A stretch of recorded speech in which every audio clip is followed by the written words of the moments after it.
know. You don't know what you don't know. Well, and that's it. And because we have a limited capacity in our human manager, I like to call it a human manager.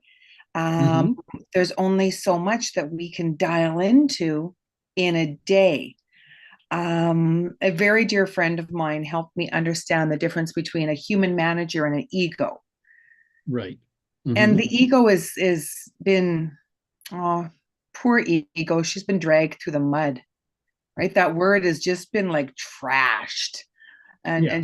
she's got too much of an ego. You hurt my ego, and all of those labels that are now on a word.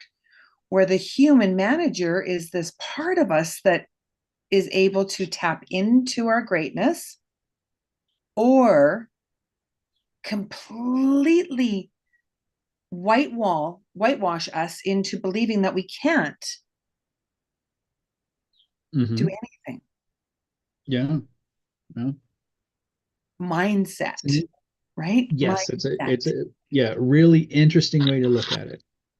Well, I think that the beauty of midlife is the ability to be able to have a better idea as to what my mindset is. Hmm. Yeah. Is there a certain age that is considered midlife? Actually, it's different depending on the society that you're in. Oh, It's interesting when they did studies on this. Um, it's usually a range. In North America, it's usually like 40 to 60. But they found that in societies where their lifespan was a little shorter, it started earlier. oh, And the right. same thing, if the lifespan was a little longer, it started a couple of years later. And Wow. as we advance and as lifespans get longer, middle age kind of gets delayed because it really is the middle of your existence. Right. Yeah. And I think, you know what? If you anticipate your end date, Hmm. I love listening to people when they start talking about, oh yeah, no, I ain't living past 80. And they've already got that end marker. So their midlife would be 40. Whereas Yeah. I believe that I'm going to live well into my hundreds. Like I told my one son, 125, buddy, 125. And he's like, Hmm. yeah, right, mom. And I'm like, no, buddy, 125. I have no intention of leaving this earth until I'm 125. And Hmm. so for me, I'm kind of getting into that midlife. What am I going to do with the rest of my career? Hmm. I started really thinking about that when I was 40. And for me, it was more of an end of marriage Hmm. career. I ain't doing that anymore. I will not be subservient to anyone. And then I found myself walking forward and Hmm. step and falling back into patterns, walking Yeah. forward and falling back into patterns. Why do we fall back into patterns, do you think? Well, it's kind of just the way we are as humans. We always want to return to the familiar. Mm-hmm. We were talking about ego before. The whole essence of your ego is to keep you safe. It's to keep you where it thinks you belong. Yep. So we do all this development work and we learn all these wonderful things, but we do fall back into the old habits. And the real learning is when we do fall back and then we step ahead again, I agree. you know? Yeah, like you were talking before about um the learning process. Yes. Well, the great thing about learning and figuring out new things is that whenever you do start over, you never start over from zero. Mhm. You always start over with experience. Isn't that the truth? And It's great. I love when I see the potential in someone and they voice their discontent with where they're at, Hmm. whether that is in the traditional work setting where you're working for someone, they're paying you money, they deduct taxes off your check, and then they dictate your day. And they do, they Hmm. dictate your day, no matter what kind of, if you got the greatest boss in the whole wide world, they are dictating your day. They're telling you what you need to do. Even if you're a vice president, you still, it's the president, right? There's always someone dictating. And even as an entrepreneur, your client is Hmm. giving you some indication as to what they want from you, that supply and demand scenario. And when someone shows that they're uncomfortable in a traditional workplace, I ask them about what it is that they do that excites them. You spoke of pottery. Hmm. Yep. Why do you do pottery? It is, it's one of those things that really, I mean, it gets my engine going, and for a lot of different reasons. Number one, it's creative. I've always been a creative. So, I do pottery. I also make jewelry and I paint. Oh, And I also sing. So like there's a whole realm of creative stuff that I do. Plus being an entrepreneur and being in the online space, you have to create content. To me, that's very like a creative thing huge. of sitting down and writing and doing all of that stuff. I love that stuff. So it's the creative aspect of it, but particularly with pottery, for me, it's very primal because you're Mm, dealing with earth and you're dealing with water and you're dealing with fire, yes. and you have to bring those three things together in order to create something new, to create something useful, to create something beautiful. Hmm. So to me, it's very primal.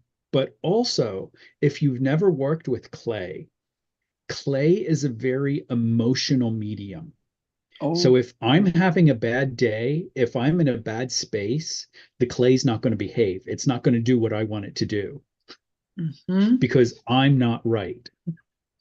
right. Well, So Q Ghost, the movie yeah, Ghost, right? yeah, When yeah. she's working with the clay, and that becomes her outlet for Hmm. so much emotion. It Yeah. absorbs our emotion, it feels our emotion, because I guess it depends a lot upon how soft your hands are, or if they're hard, strong enough to hold it, if you're turning. Yeah. Well, yeah, because a very, very small movement will do an awful lot. It's kind of like playing golf, it's a, a game of millimeters. Hmm. And when you're working with clay, if you move a little bit too much, you're going to ruin everything. Yes. Um, so I have to make sure that I am in a good space before I sit down so that I can transfer that to the clay. Hmm. So it is very meditative and you have to be on top of it. You have to be concentrating on what you're doing so you can't have any other distractions. Hmm. So it is very much like meditation for me. Yeah, moving meditation, a moving meditation. Hmm. I can relate to that from yoga. Hmm. When I'm standing in a pose, and a simple pose, I mean, it can be Tadasana, standing, mountain, and I can use that pose to engage all the muscles in my body Hmm. and relax Yep. and Hmm. engage and relax. And it's in that still point in between the two where everything is perfect. Because in the still point, that's when you connect with spirit. In my world, that's how I describe it. Hmm. You connect with the juice, the joy, that Yeah. magic where all creativity comes from. Because creativity is fed into us. We create from creator.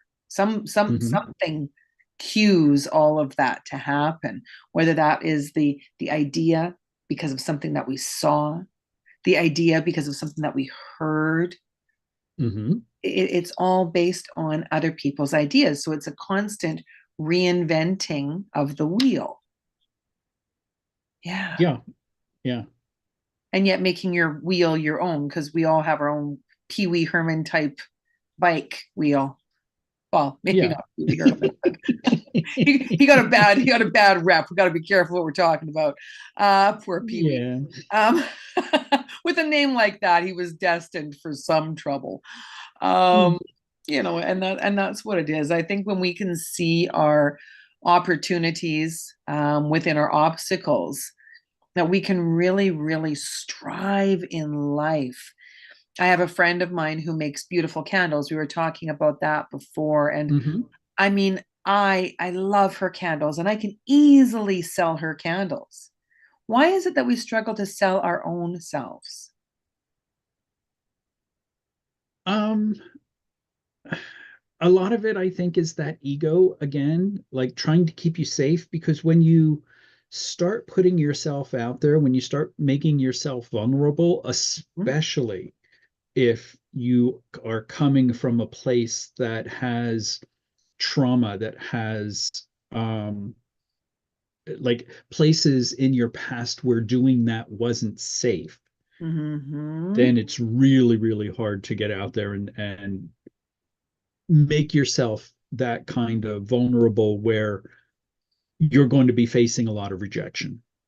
Oh, if you're suffering from complex PTSD, where there's layers and layers and layers of Hmm. PTSD, then it becomes a very daunting task because there Hmm. are so many people in because of the experiences. You know, Auntie Auntie Frances said this, and Brother Bob said this, and then like, there's a whole cast of characters who become Hmm. the naysayers and haters in the reality of your mind here, even though all the experiences were like way back when, Hmm. in the present Yeah. mind, in the present mind, they're right there. And then the whole body starts firing and you get all scared and tense. And hey, I'm just speaking about me. Oh Right? yeah. Like I'm just speaking about me.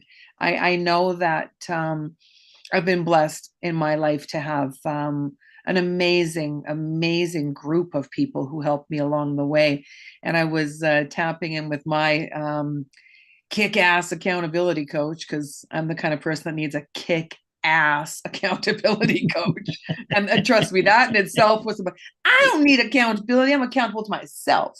And then myself said, and how's that working for you? I'm like, oh, shut up. Right.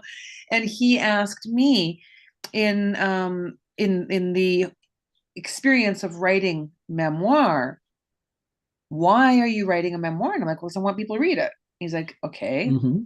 let's go deeper. What do you want to do with that memoir? I'm like, I want to sell it. Right? And he's like, okay. And what does that look like? So we started playing with what is that going to look like? I said, well, I want to go on a book tour. Okay. So why would anybody show up? He's, coaching well. And Hmm. I says, well, because it's a good book. And he goes like, what? You're an expert? I'm like, oh. And he just bam bam nailed it, right? Like just dropped mic and I went off and I explained all the experiences that I've been through in my life that I've overcome. Yeah, I'm an Hmm. expert. And he's like, oh, there she is. That fire, igniting that fire, just like you were talking about with the Hmm. pottery. And it Yeah. is the four elements that work in our lives all the Hmm. time. It's always elemental. And so that means like the ideas that flow through you emotionally, which is the water, the things that spark you, which are the fire, the wind. What are Hmm. people going to say? Like it's and then that grounding that we all need, So does pottery give you that groundedness as well? It does. It Yeah. does. Yeah. Morning potter or evening potter? Afternoon, actually. Oh, interesting. Why Yeah. afternoon? Um, because I have a morning routine that to me is sacred, and I won't give that up Okay. pretty much for anything. Um, so right now that's taking quite a bit of time. So that it pretty much takes almost the entire morning right now, Okay. which for me is wonderful. So then till I get like the couple of errands and stuff that you have to do, um, before I will kind of allow myself to go to the studio because I don't work at home. I go out to a studio. Um, then it's mid-afternoon. Well, Okay. not mid-afternoon, like early afternoon. Okay. I guess it But depends upon what we want to prioritize in our life. That's a yeah, big, that's a big, big, big, big, big one. You know, what yeah. is it that you're going to put on the front burner? I talk about Mhm. burners. I'll tell people they ain't even on the stove this week. Honey, you're not even in my kitchen, right? Like I've got Yeah. things on my front burner, my back burner, on the warmer, and I prioritize what I have set goals for. I love Hmm. I love the SMART goals, specific, measurable, that concept, so that I can really pin in to the opportunity lines that I have, but the targets that I have. Words are important. Words Oh, are they really are. important, right? Like opportunity, target, Hmm. Yeah. deadline is a terrible word to me. I don't like deadline. To me, that's like a tombstone. Yeah. Yeah. I mean, I come from a corporate world where everything had a deadline, Oh, right? so to me, it's not that bad. It's a question of managing things. Mm, You manage to your end goal, whether that's a deadline with a date and a time, or whether that's a result. So it depends on just exactly what you're doing as to what you're managing to. very true. Very true. Because Yeah. we do. We have the terminology is sure expanded since when I began in corporate in the 90s. I mean, like there was no KPIs, like key performance indicators, and like and now we are often, oh, often gauged by our performance. The amount of Hmm. time it takes us to complete a call, how many calls we make in a day, what's your acquisition rate? Like it's just this bombardment of stressors Hmm. that take away from success. Yeah. Yeah, they can. They can. Again, managing it. Yeah. Yeah. But I was in a webinar with someone who is like really well known in the industry. Okay. Um, like a one of Tony Robbins' partners. Oh my. Um, yeah. So like very well thought of. Okay. And he was talking about business practices and all that kind of stuff. And he said that all of his business goals that he has ever made in his life, Mhm. he has never hit a single one. Beautiful. Yeah. Beautiful. And I but it got but a it warning was that my things like power is going to go. So I'm unplugging one cable and I'm plugging something else in. So either this is going to go smoothly or we're going to have part two. Ready? okay. All Okay. righty. Any mark, get set. You can't make this stuff up.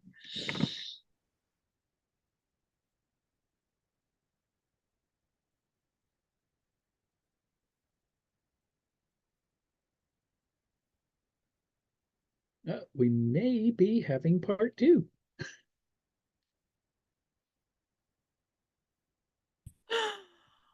Oh, There you are. You're back. you know, Yay. so funny, right? And that's, but isn't that the reality of what happens so often in life, right? Like we have that moment where Mhm. we're like, Yeah. what's going to Yeah. happen? And that's why we watch movie. We watch movie to see if the hero is going to succeed. Yeah. Yeah.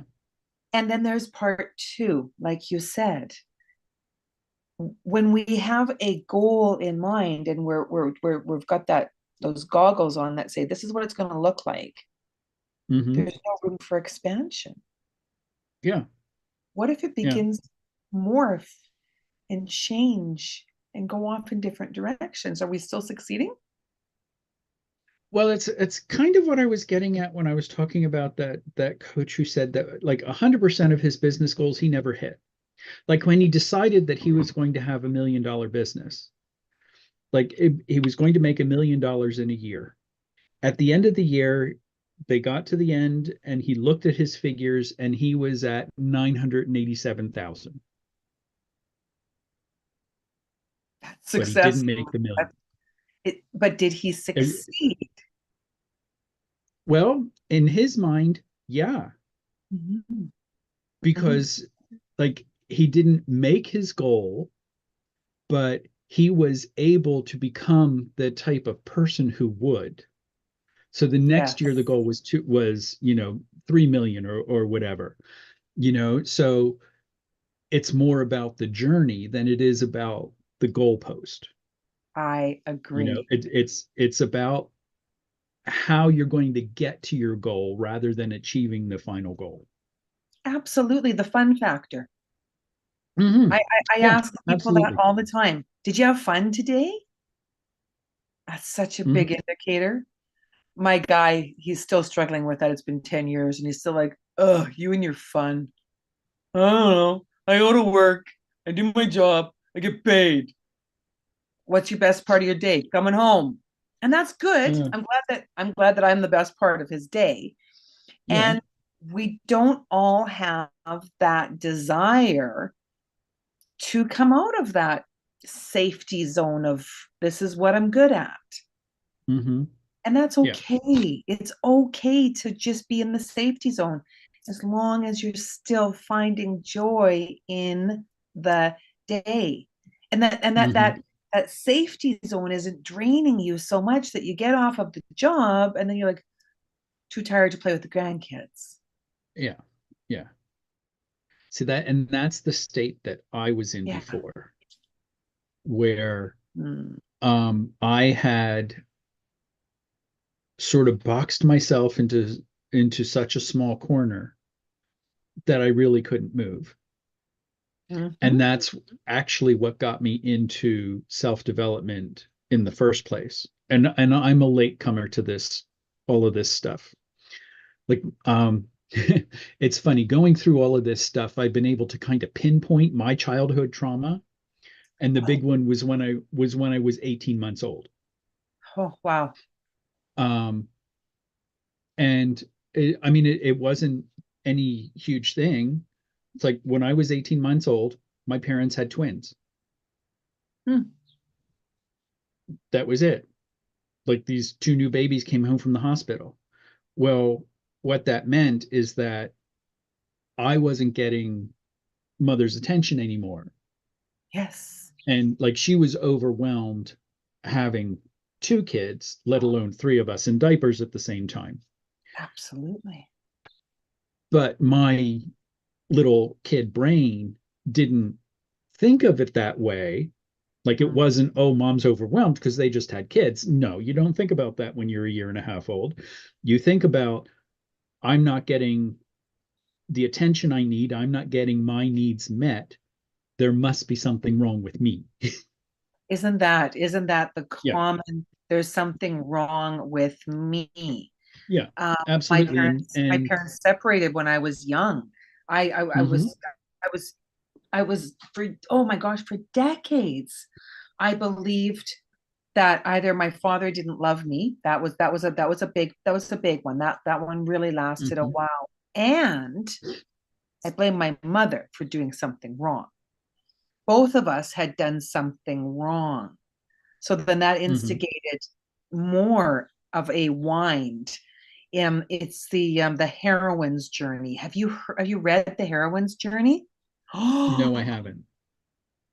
the heroine's journey is epic because the hero's journey, Joseph Campbell, Hmm. many movies have been made I mean, Star Wars, because of the hero's journey.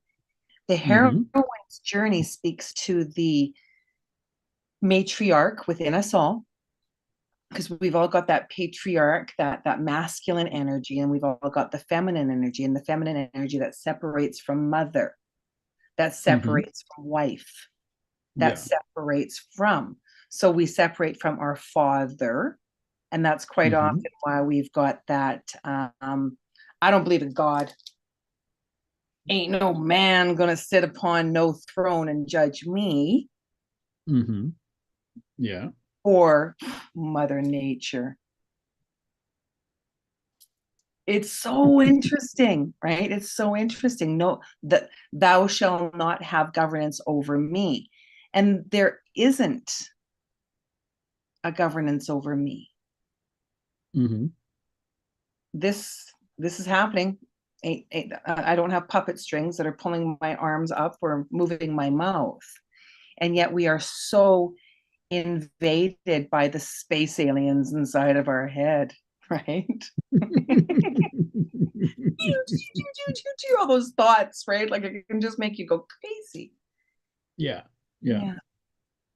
And then you learn to love yourself a little bit more.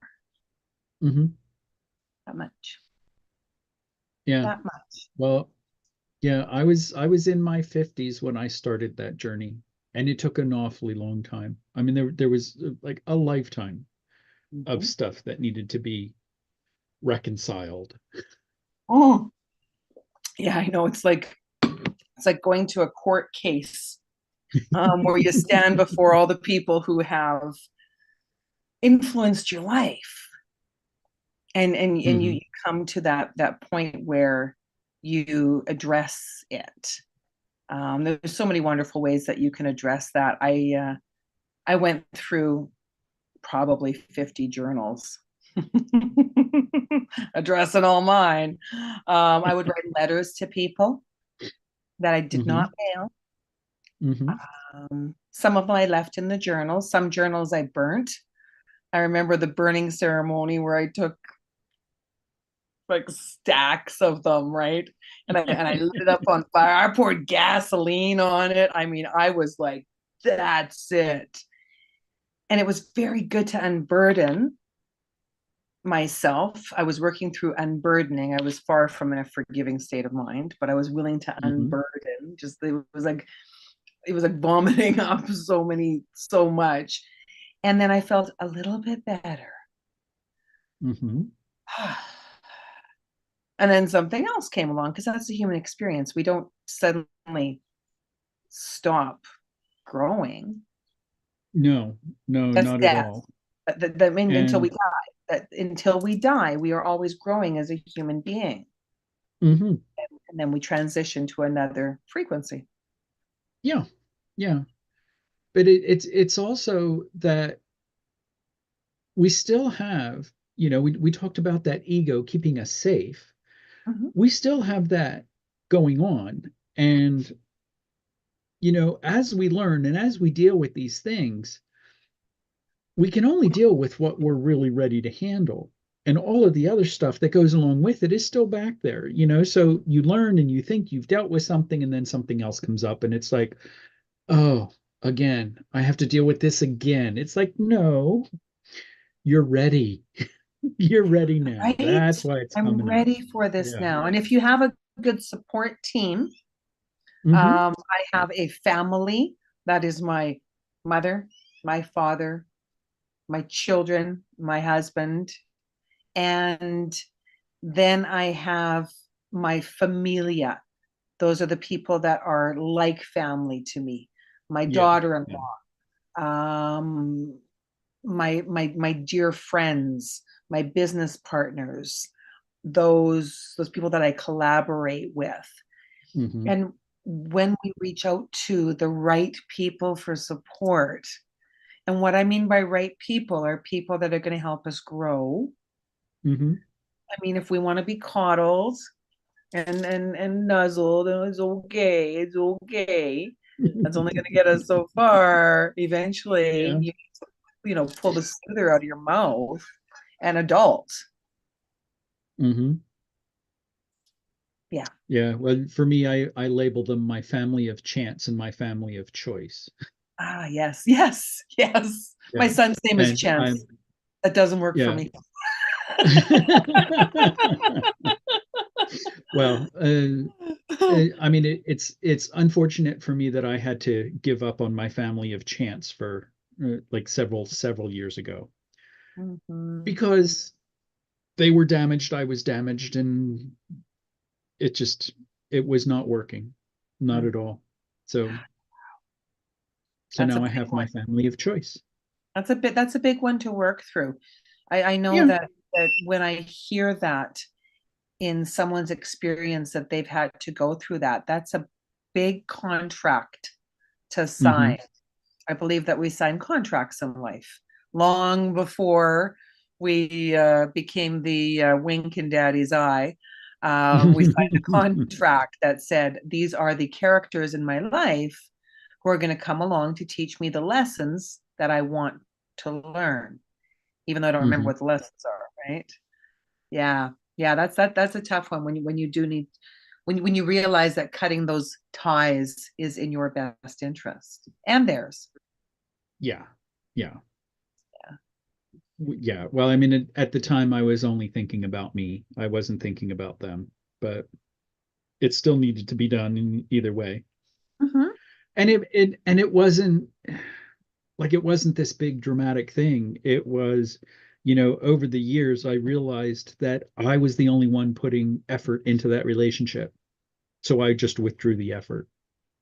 Yes, yes, yes. It's like the gardener. The gardener quite often understands the withdrawing the effort from certain plants. When you Hmm. withdraw the effort from certain plants in your garden, they simply don't blossom. They don't Yeah. bloom, and eventually Hmm. they stop growing. And then it makes room for more, Yeah. more. Yeah. And when we find what it is that we want more of in life, that's such a beautiful awakening. Hmm. Yeah, Yeah. yeah. And that the midlife is a beautiful place for that. It really is. We've got some wisdom that we've gained along the way. We might have some wisdom hair, those gray ones that start popping up. I know, right? People are like, oh my God, you don't have any gray. I'm like, I do. It's everywhere. If you look really close, you can see the patches. I got a great hairdresser. Hmm. Um, and I'm proud of every single wrinkle and every single stretch mark along the way. I birthed three Hmm. children. I've got stretch marks that start at my armpits and work their way halfway down my thigh. Hmm. That's the way that the experience was for me. And I've got Yeah. wonderful children that I enjoy spending time with. I spend Hmm. more time with three than I do one. And again, it's very much like what you were talking about. I withdrew me being the one that was always phoning, texting. And that was hard Hmm. to withdraw. It wasn't easy.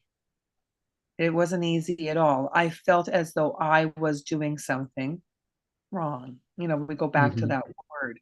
What kind of a Yeah. mother would do that? I felt the shame of the world on my shoulders and realized that the kind of mother that does that is the woman that who's grown enough to understand the value of equal exchange of energy. Yeah. Yeah. Yeah. Yeah. No, and it's funny when I withdrew from my bio family, I guess you want to call them. Um,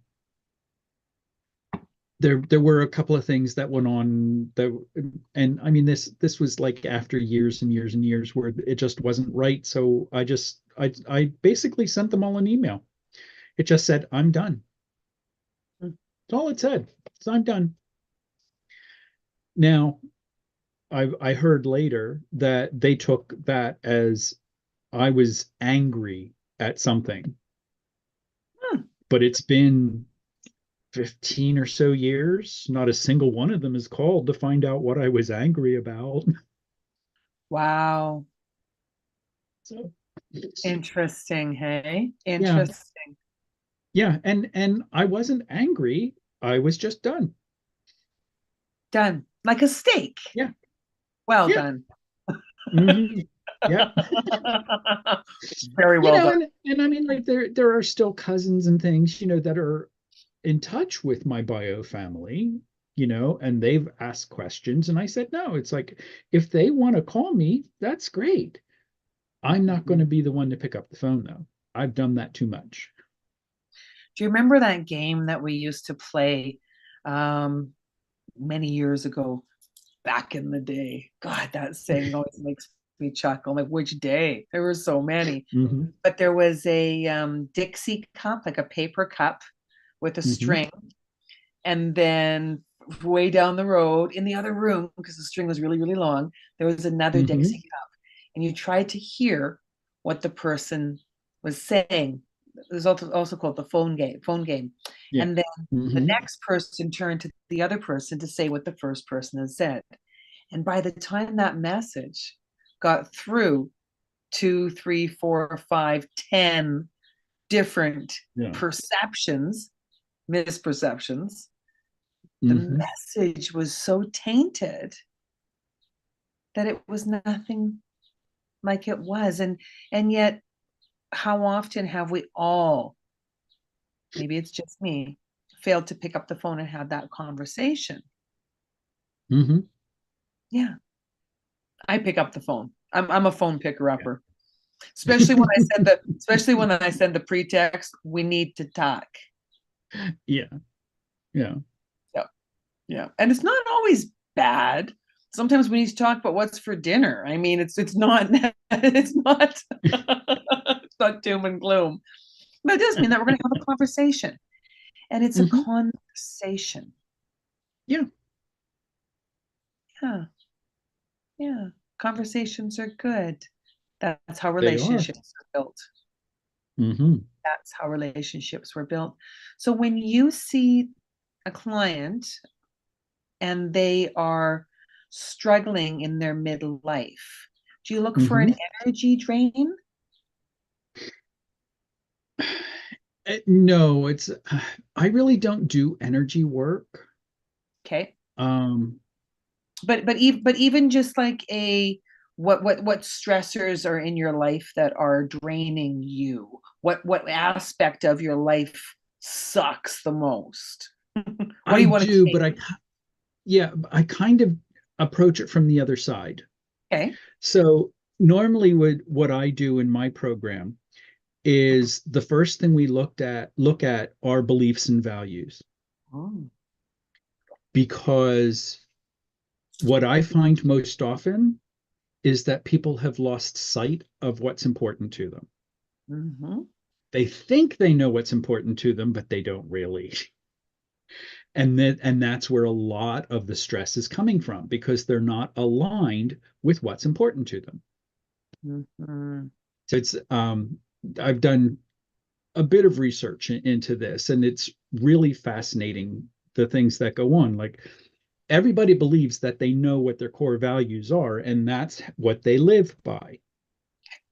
Studies have shown that when you're looking at values, only Hmm. 10% of them are what you can call core values. The other 90% come from the outside. Hmm. So as your outside changes, like you get older, you have different friends, you change schools, you go to a different church, you have a different job, all of those values are getting readjusted and readjusted. And if you don't readjust with them, you are moving further and further and further away from what's really important to you. So Hmm. that's the first thing we do is we find out, like I have a couple of exercises that I take them through to show them what is important to them, Okay. so that they can start making decisions that will bring them back into alignment. It's And so then, beautiful when we begin to question our beliefs. mhm, yeah, And like, Any belief that you have, when you begin to question it and break it down to see where it came from, who told you mhm, that, yeah, yeah, what was the source of that information? You can do that with Doritos, mhm, right? Like, I believe Doritos are good for me. Why do you believe that? Well, because they mhm, bring me happiness. And when I eat them, I feel good. mhm, In that context, Doritos are great. yeah, If they're taking away from the goal that you want to achieve, the final outcome, then Doritos aren't your friend. mm-mm, It's just a matter yeah, of choosing. I mean, I it if I is. eat a Dorito, when I eat a Dorito, not if, when I like Doritos and I like a certain flavor of Doritos. I do not like the Cool Ranch, the blue bag Doritos. Those are Ralph's favorite, which is great because I don't like them. He can have them all he wants. I like the zesty Doritos. And I Uh-huh. choose to dip them in the sour cream. Hmm. That is the way that I choose. And I eat them with purpose to Yeah. enjoy them. And I don't need a whole bag. I've got a Hmm. bowl. It's the perfect size. It's not too little. It's not too big. It's my Goldilocks bowl. It's right in the middle. And I Hmm. enjoy and I savor it. When I tap into the belief that these aren't good for me and they're going to make me fat, and then I'm Hmm. going to get, and it's taking away from what makes me happy. And happiness matters. It matters a Hmm. lot. Oh, it does. It It really does. does. And those core beliefs, who told you you were fat, Hmm. Yeah. So, and what do you believe? So when you get into that reframing and refreshing, Hmm. yeah, I believe I am Yeah. worthy of love. I believe I am worthy of acceptance. Yeah. Well, then, moving on to limiting beliefs, that's like a whole other can of worms. Oh, isn't it though? So I mean, there's in limiting beliefs, I believe that they show up in our habits, in our patterns, Mhm. because most of the time they're in the subconscious. We never think about them. They never show their ugly head unless you actually go looking for them, because that ego wants to keep you safe, so they keeps that stuff buried. Um, so you really have to dig to get to some of those limiting beliefs. But if you look at what you do every day that's not really serving you, Mhm. that's going to zero in pretty quick. Oh, it really does. It really does. Yeah. Or go to a dinner party with a bunch of people that you don't know. Hmm. It's like that speed dating. I never did it. I watched movies, but with speed dating, I'm like, I ain't doing that. I laugh with girlfriends, and we've got this running bet that one day there's like three of us that are going to go on speed dating all together and just see what happens. Yeah. Because when you're put under the fire, it's when you're Hmm. put under the fire, whether it's speed dating or your first opportunity to speak on stage or whatever it is that takes you and puts you into an unfamiliar situation, you're going to see the gremlins in your mind. You're going to Hmm. hear them speaking. You're going to start, right? It's going to start to tapping in to tell you that, you can't feed them after midnight or else what? Yeah. Yeah. Like, what is that fear, that false evidence appearing real, right? Hmm. It's fun to Yeah. play with it. When you get into a state of play with life, everything changes. Yeah. Yeah. It can. It can. And then like once you get like the values realigned and you have your limiting beliefs at least known so that you can start working on them, then Mm-hmm. best thing to do, I find, is in my program is to start looking at goals and setting goals and creating the pathway that's going to bring you out of where you are. Yeah, and goals worth playing for. Mm-hmm. Goals Oh worth playing yeah. for. I can give you $1,000 to buy the bike you want. Instant Mm-hmm. gratification. Bada Yeah. bang, there you go. Mm-hmm. And you're not going to value the bike. If No. you need to go out and pick bottles off the street, Mm-hmm. put them in a bag, carry them to the depot, get your 5 cents, 10 cents, whatever you're going to get for the bottles. And you do that consistently, you're going to get exercise, number one. You're going Mm-hmm. to get fresh air. You're going to get all sorts of things.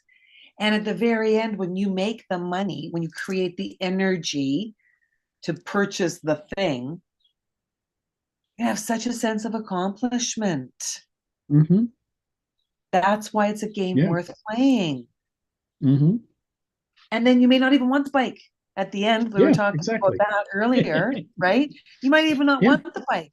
You may want to Yeah. take that $1,000 and invest it in that candle making business that you wanted to start going for all that time.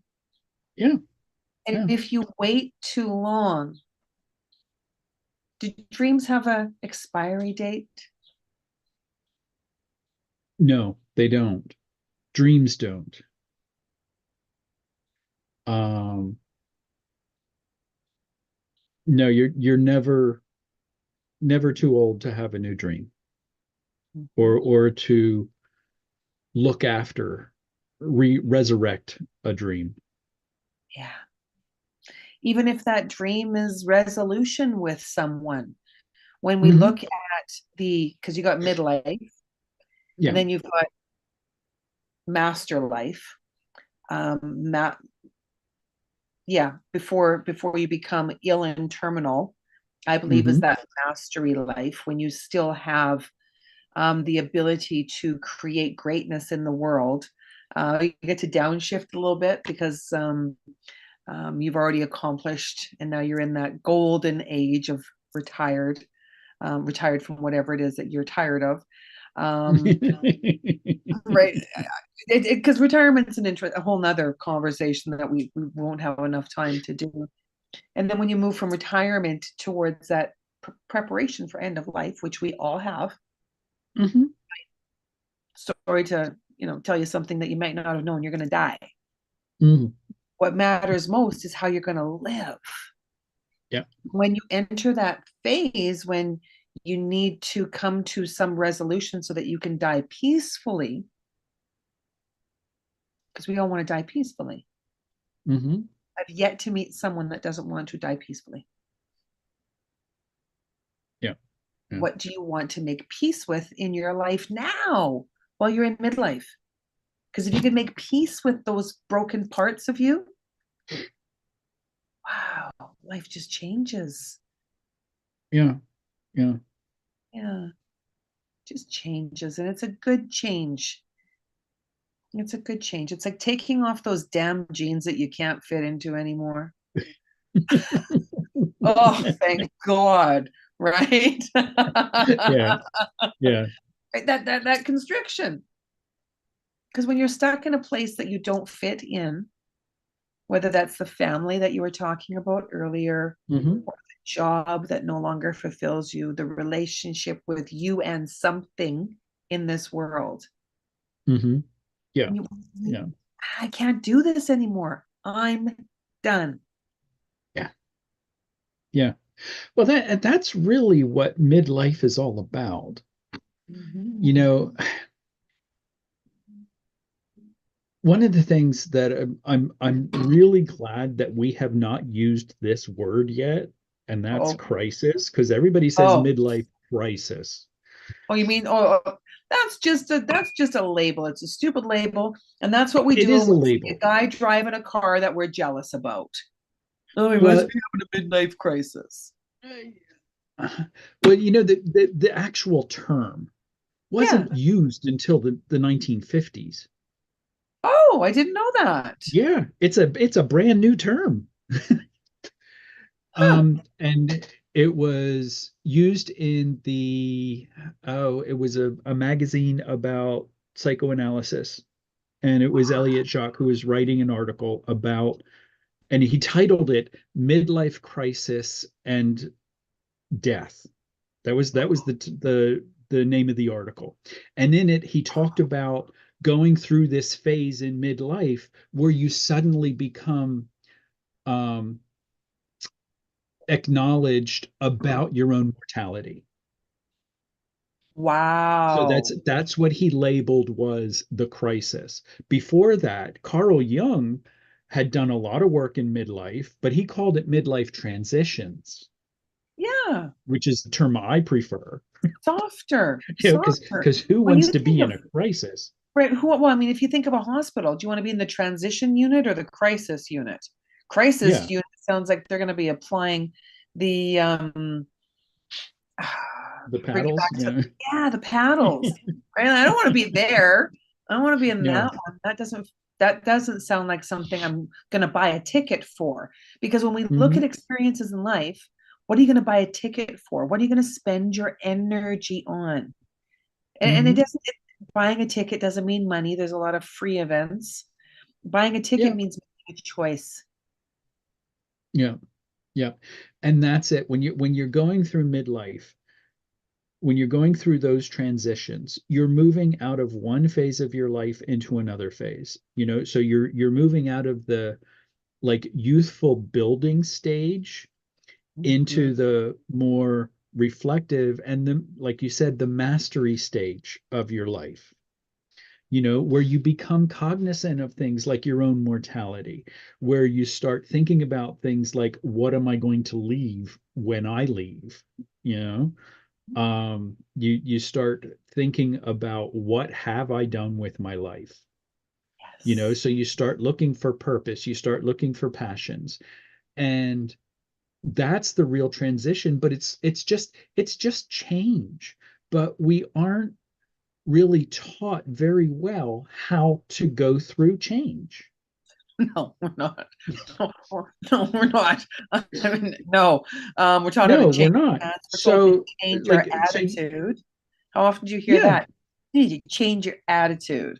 And right, and it is. We're not taught that. And there's symptoms that tell Hmm. you when you're entering that fulcrum kind of stage, when there's Hmm. momentum building, because you may become it can go either way. You may become despondent, depressed, same old, same old. They just go to the same old job, doing the same old thing. Yeah. You sound like Eeyore. Yeah. Or you may be a little bit more bouncy, trouncy. Like it's just that more of a, it's not Tigger either. It's more of a spark where you're like, you know what? I'm so done with this.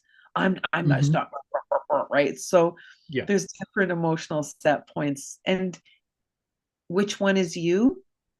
Mm, we know. It depends on how you deal with the change, Mm, it is. and there have been tons of studies on midlife. And I mean, first of all, it is kind of a men's issue for a couple of reasons. Because when you enter midlife, it is all about change.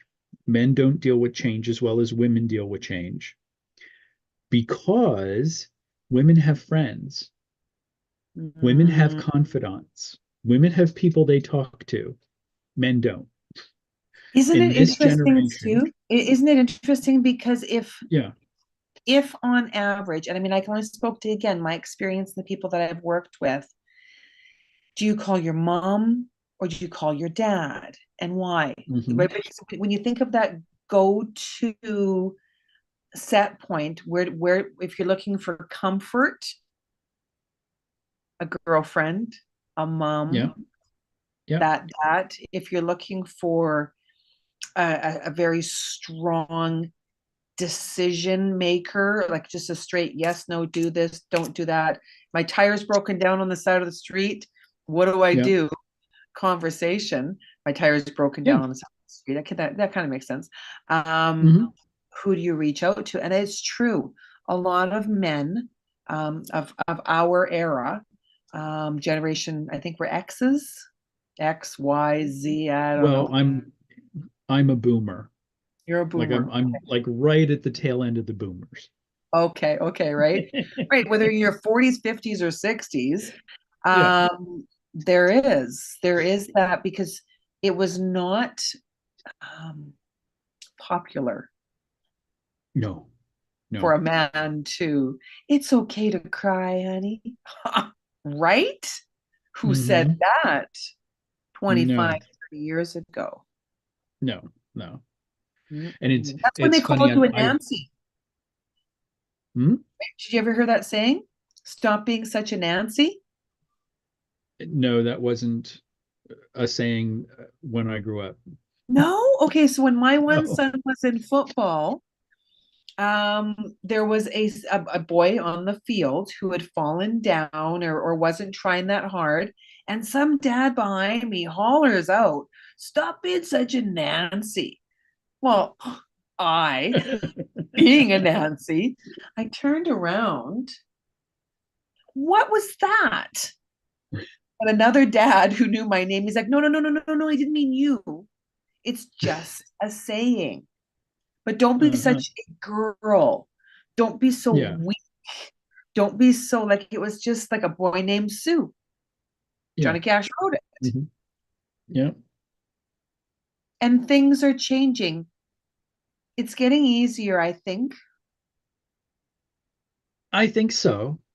It's got a long way to go, but it is getting easier. I forget who I was listening to, but they were talking about people, our age and they're like late 40s, 50s, 60s, even into like age 70, Mhm. about us being the unfortunate recipients of some of the worst parenting advice ever written. Dr. Spock. Exactly. Oh my God. Oh, yeah, if the baby's crying, don't pick it up, just let it cry it out. Like, really? Yeah, Your son falls down there's and everything everybody to says, there's big learning boys to don't cry. Pick yourself up and self-soothe. walk it off. Oh, right. Like there's Yeah. learning to self-soothe. A child Uh-huh. does need to have opportunities to soothe and guidance as to how to do it. Mm-hmm. So it's coming at it from both angles. I know I Yeah. am now a nona, which means I'm a grandma, and my Mm-hmm. son and I have extremely different viewpoints, and I'm trying really hard. I'm trying really hard. And I realize that some of mine were a little bit militant. He's the one that said Mm-hmm. that word. I'm like, what do you mean militant? He's like, Mommy, you're like the warden. I'm like, oh, was I? Like, yeah. And I says, yeah, well, you're like the marshmallow man. So let's try and find something in the middle. Yeah. Yeah. Yeah. I mean, there are times with our grandkids where I have to remind myself it's like they're not my kids. Oh, right, right. Yep, they're not my Yeah. kids. And there's a beautiful relationship in being a grandparent and Hmm. befriending our children. I think that's one of the nicest things where I will always be their mom. Hmm. Yeah. I'm also their friend. And sometimes I know when they're calling me for advice because like, hey, coach. Yeah. I'm like, oh, hey, should I put this one on your tab or are you gonna pay me? Do I really have a tab? I'm like, yes, there's a spreadsheet. It's important. It's important to have accountability to everyone in your life. Yeah. Yeah. Yeah. But I do have to confess, one of the greatest joys is when you look at your daughter and you say, "Remember when you were little?" And I said, "Wait till you have kids of your own." Eh. It's true. It's true. And because I've got four sons, two biological, two stepsons, and I got bonus Mhm. sons too. Other kids that call me mom. Not not kids anymore, but I still call them kids. And they'll laugh at each other, right? Because you add on the sibling, I'm like, oh yeah, I Yeah. remember when you did. and the stories start coming out. And then sometimes I've got that look on my face, and they'll turn, they're like, oh, we didn't tell mom that one. It's beautiful. It's beautiful. Yeah. I am so appreciative of every minute that we've spent together and everyone that's tuned in to watch this. When we talk about what matters most, it's different for each and every one of us. There isn't one puzzle. There isn't No. one answer. It's about Hmm. finding it within yourself and then connecting with someone who can support you along the way. And that's why Hmm. I love having guests, because I'm not everybody's cup of tea. I don't fit Hmm. everybody's equation for what they're looking for. And that's why when we get sparked by someone else, it's like, oh, I like what he said. There's a buffet available. Well, right here, it's only a two-course buffet. It's a two, I don't know. Are we a buffet when there's two? I don't think so. We're a choice. But Yeah. there's a buffet of personal development people in this world. Some people call themselves a coach, others call themselves a mentor, or and there's different hats that we wear. And Hmm. I prefer I'm Nancy Nance and I'm exponential joy. It's easier than saying I'm a, Yeah. Yeah. yeah, yeah, Well, because I transform for my mhm. clients too. Oh yeah. Yeah. Yeah, Oh, every client is different and special in their own way. Absolutely. yeah. And like right now, I have myself kind of positioned as a career mindset coach. Mm. Um, basically, what I concentrate on now is helping people who hate their job. Beautiful. You know, I know a yeah, few. it's I know like, a few. yeah, yeah, it's I like know a few. everybody I when they was start that their job, they person. love it. Yeah. I was that person. Oh, I me too. that Me too. I drove to work just miserable. I got to work and I Hmm. put on a smile, and everyone thought I was happy Hmm. until they caught the eye roll or the, uh, you know. And when I left my last formal role in someone else's company, I left with great memories of wonderful people and a lot of good parting gifts. Hmm. And these earrings, I bought these earrings from the company that I worked at. So I still, I still cherish the experience and what I gained from it, Hmm. as well as the lessons that I learned. I've got a much clearer picture of what I will no longer tolerate in my life. Oh yeah. Yeah. Clear. And if even if you get just that out of working with someone who can help you at least start that journey, then Clarity. yeah, you're so much further ahead. Always, Yeah. always. Well, it has been an absolute blast. Thank you from the center of my heart, where it's all soft and squishy. It's kind of like a Care Bear, that Care Bear. Yeah, so it's a Care Bear countdown. Here we go in 5, 4, 3, 2, 1. We're gonna stop recording. Oh shit. When I was working on I've been working on the edits of my memoir. I'm on the fifth Hmm. edit. Right? That's a Like I was lot. like, oh my God. Well, because it's going to be the bestest bestseller ever. Yeah. Hmm. And some days I do really good. My editor is known as Bloody Judy in the industry. I'm like, well, that sounds great. Uh-huh. She's really good. She's really good. If you like a lot of blood on the page, I mean, I when I first read the beautiful letter that she wrote for me, like just Hmm. beautiful, I struggled. So I put it aside for 2 days. Hmm. And then I realized it was exactly what I needed most. The biggest Yeah. struggles are the greatest.